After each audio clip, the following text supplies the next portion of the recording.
The following is by G.I. Gurdjieff from his early talks, Views from the Real World. This is New York, February the 24th, 1924. Influences. Man is subject to many influences, which can be divided into two categories. First, those which result from chemical and physical causes, and second, those which are associative in origin and are a result of our conditioning. Chemico-physical influences are material in nature and result from the mixture of two substances which produce something new.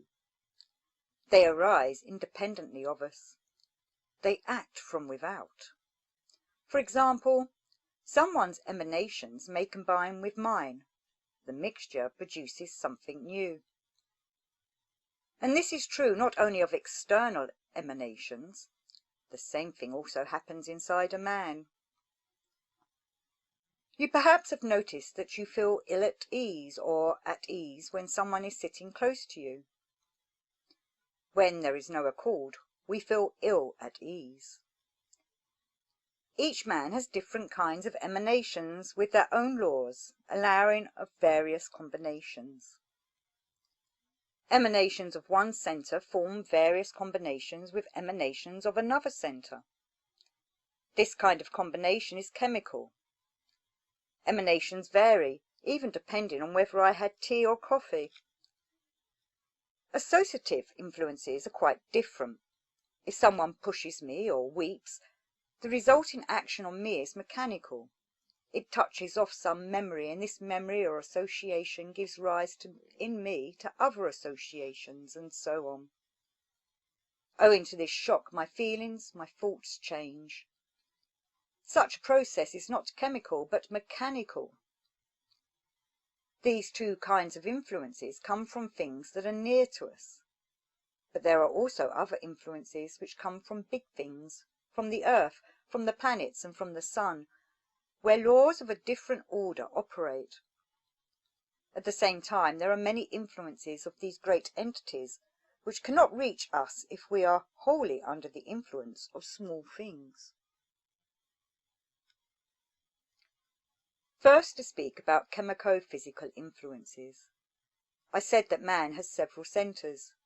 I spoke about the carriage, the horse, and the driver, and also about the shafts, the reins, and the ether. Everything has its emanations and its atmosphere. The nature of each atmosphere is different from others because each has a different origin, each has different properties and a different content. They are similar to one another, but the vibrations of their matter differ. The carriage, our body, has an atmosphere with its own special properties. My feelings also produce an atmosphere, the emanations of which may go a long way. When I think as a result of my associations, the result is emanations of a third kind. When there is a passenger instead of an empty place in the carriage, emanations are also different, distinct from the emanations of the driver. The passenger is not a country bumpkin. He thinks of philosophy and not about whiskey. Thus every man may have 4 kinds of emanations, but not necessarily. Of some emanations he may have more, of others less. People are different in this respect, and one and the same man may also be different at different times. I had coffee, but he hadn't. The atmosphere is different. I smoke, but she sighs. There is always interaction, at times bad for me, at other times good. Every minute I am this or that, and around me it is so or so. And the influences inside me also vary. I can change nothing. I am a slave. These influences I call chemico-physical. Associative influences, on the other hand, are quite different. Let us take first the associative influences of me of form. Form influences me. I am accustomed to see a particular form, and when it is absent I am afraid. Form gives the initial shock to my associations. For example, beauty is also form. In reality, we cannot see form as it is, we only see an image. The second of these associative influences is my feelings, my sympathies or antipathies. Your feelings affect me, my feelings react correspondingly, but sometimes it happens the other way around. It depends on the combinations. Either you influence me or I influence you. This influence may be called relationship. The third of these associative influences may be called persuasion or suggestion. For example, one man persuades another with word. One persuades you, you persuade another. Everybody persuades, everybody suggests. The fourth of these associative influences is the superiority of one man over another. Here there may be no influence of form or feeling. You may know that a given man is more clever, wealthier, can talk about certain things, in a word, possesses something special, some authority. This affects you because it is superior to you, and it happens without any feelings. So these are 8 kinds of influences. Half of them are chemico-physical, the other half associative. In addition, there exist other influences which affect us most seriously. Every moment of our life, every feeling and thought is coloured by planetary influences. To these influences also we are slaves. I shall dwell only briefly on this aspect and shall then return to the main subject. Don't forget what we have been speaking about. Most people are inconsistent and constantly stray from the subject. The Earth and all other planets are in constant motion, each with a different velocity.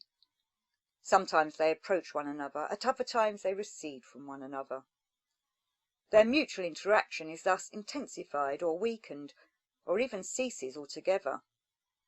Generally speaking, planetary influences on the Earth alternate. Now one planet acts, now another, now a third, and so on. Some day we shall examine the influence of each planet separately, but at present, in order to give you a general idea, we shall take them in their totality. Schematically, we can picture these influences in the following way. Imagine a big wheel hanging upright above the Earth with 7 or 9 enormous coloured spotlights fixed round the rim.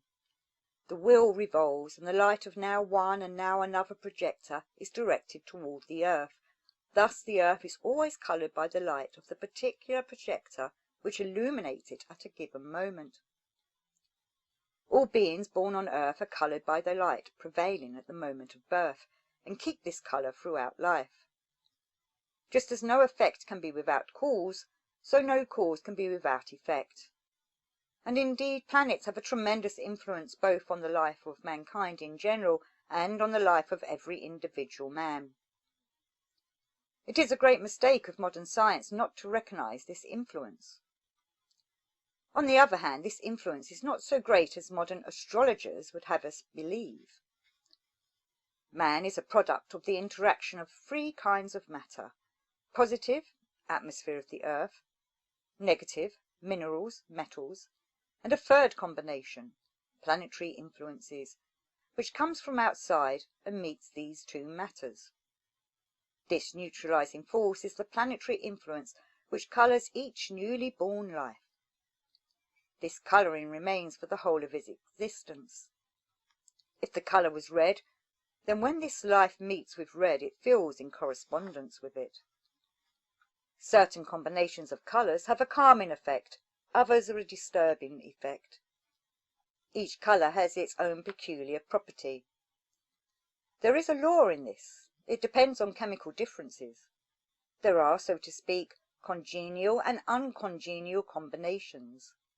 For instance, red stimulates anger, blue awakens love, pugnacity corresponds to yellow. Thus, if I am apt to lose my temper suddenly, this is due to the influence of the planets. It does not mean that you or I are actually like that, but we may be. There may be stronger influences. Sometimes another influence acts from within and prevents you from feeling the external influence.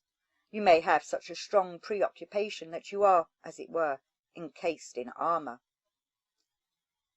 And this is so not only with planetary influences. Often a distant influence can reach you. The more remote the influence, the weaker it is. And even if it was specially sent to you, it might not reach you because your armour would prevent it.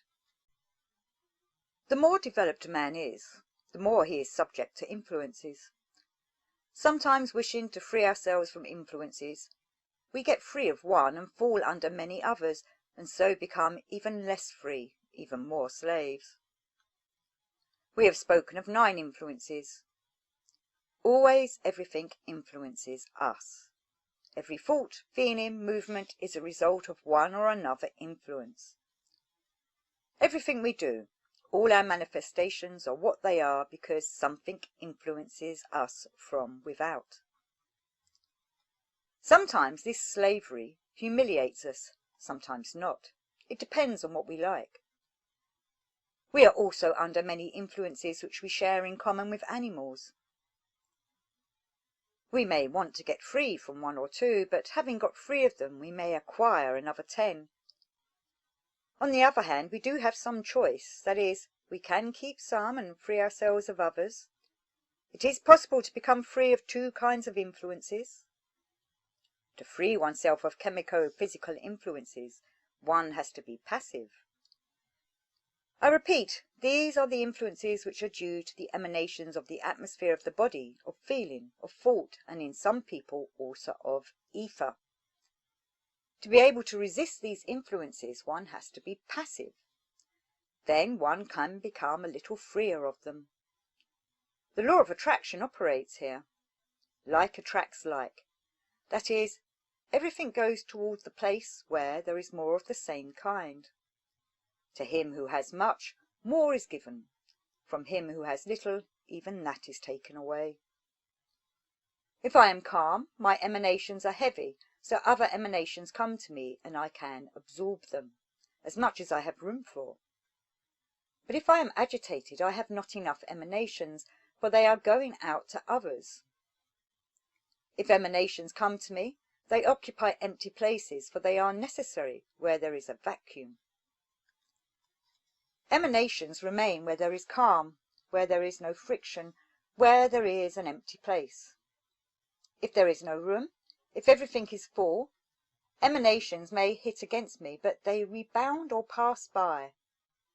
If I am calm, I have an empty place, so I can receive them, but if I am full, they do not trouble me, so I am insured in either case. To become free of influences of the second, that is, the associative kind, requires an artificial struggle. Here the law of repulsion acts.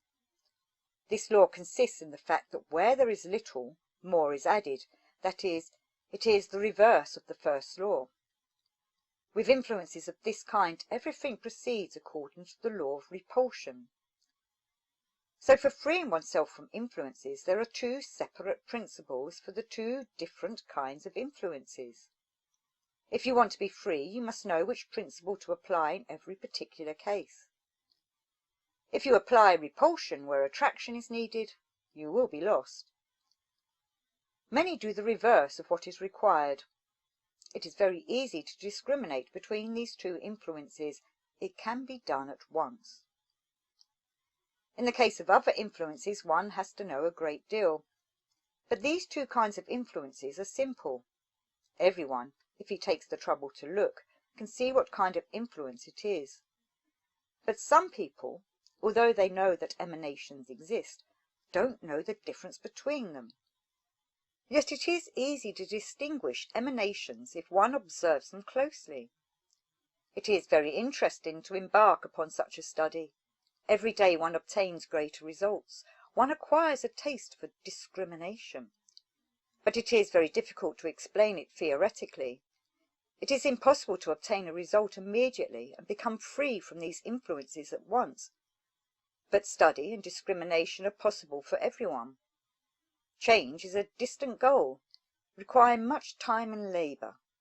But study does not take much time.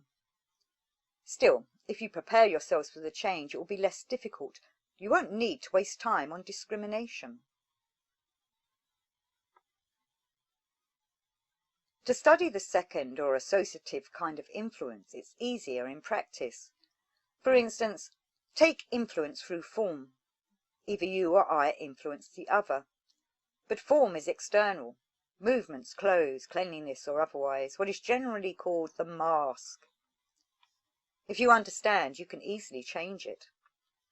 For example, he likes you in black and through that you can influence him, or she can influence you. But do you wish to change your dress only for him or for many?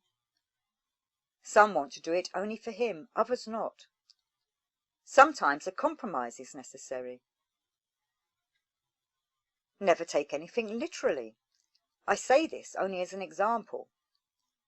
As regards the second kind of associative influence, what we have called feeling and relationship, we should know that the attitude of others towards us depends on us. In order to live intelligently, it is very important to understand that the responsibility for almost every good or bad feeling lies in you, in your outer and inner attitude.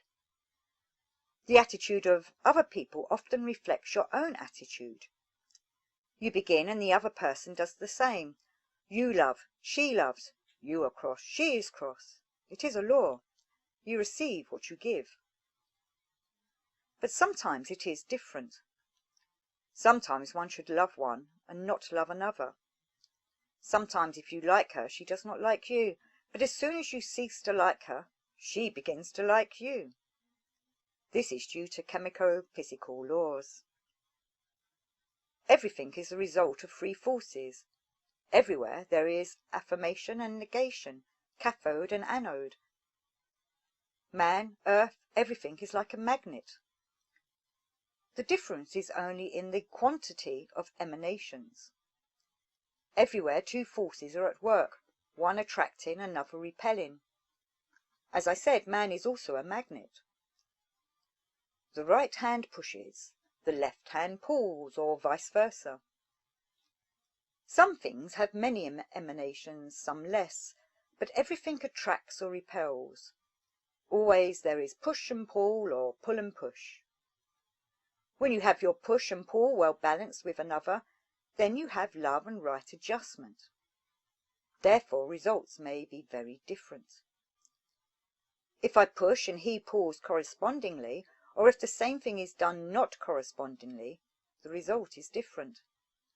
Sometimes both he and I repulse. If there is a certain correspondence, the resulting influence is calming.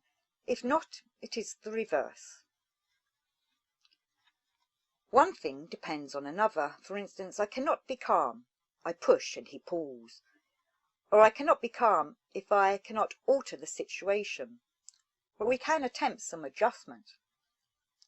There is a law that after a push there is a pause.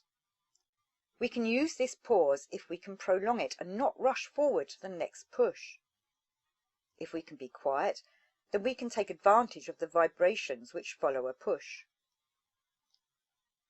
Everyone can stop, for there is a law that everything moves only so long as momentum lasts. Then it stops. Either he or I can stop it. Everything happens in this way.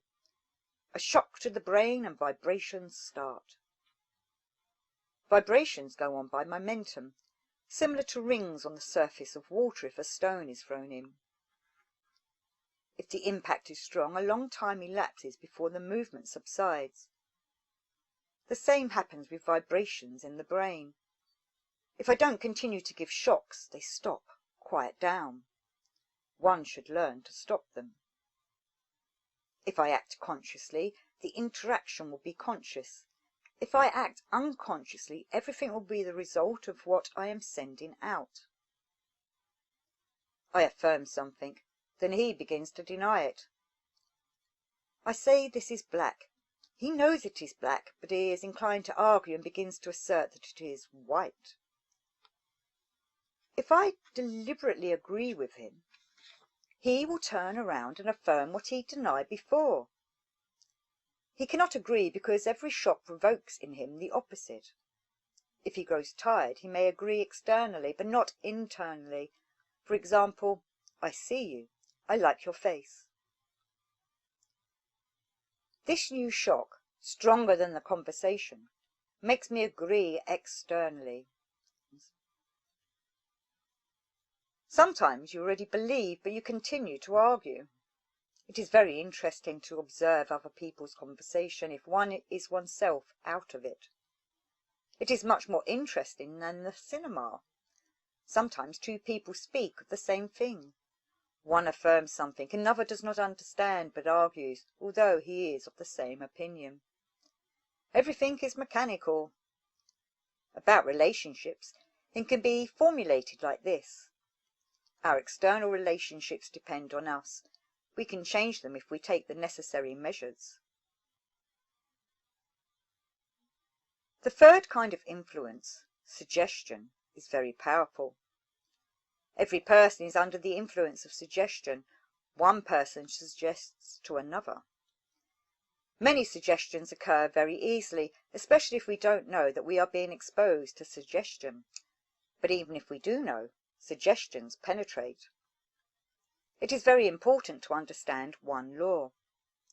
As a rule, at every moment of our life, only one centre works in us, either mind or feeling. Our feeling is of one kind when another centre is not looking on, when the ability to criticize is absent. By itself, a centre has no consciousness, no memory.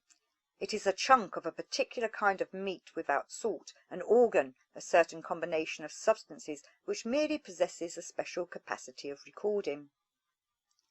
Indeed, it greatly resembles the coating of a recording tape. If I say something to it, it can later repeat it. It is completely mechanical, organically mechanical. All centres differ slightly as to their substance, but their properties are the same. Now, if I say to one centre that you are beautiful, it believes it. If I tell it that this is red, it also believes. But it does not understand. Its understanding is quite subjective. Later, if I ask it a question, it repeats in reply what I have said. It will not change in 100, in 1,000 years. It will always remain the same. Our mind has no critical faculty in itself, no consciousness, nothing. And all the other centres are the same. What then is our consciousness, our memory, our critical faculty? It's very simple. It is when one centre specially watches another, when it sees and feels what is going on there, and seeing it records it all within itself. It receives new impressions, and later, if we wish to know what happened the previous time, if we ask and search in another centre, we will be able to find what has taken place in the first centre.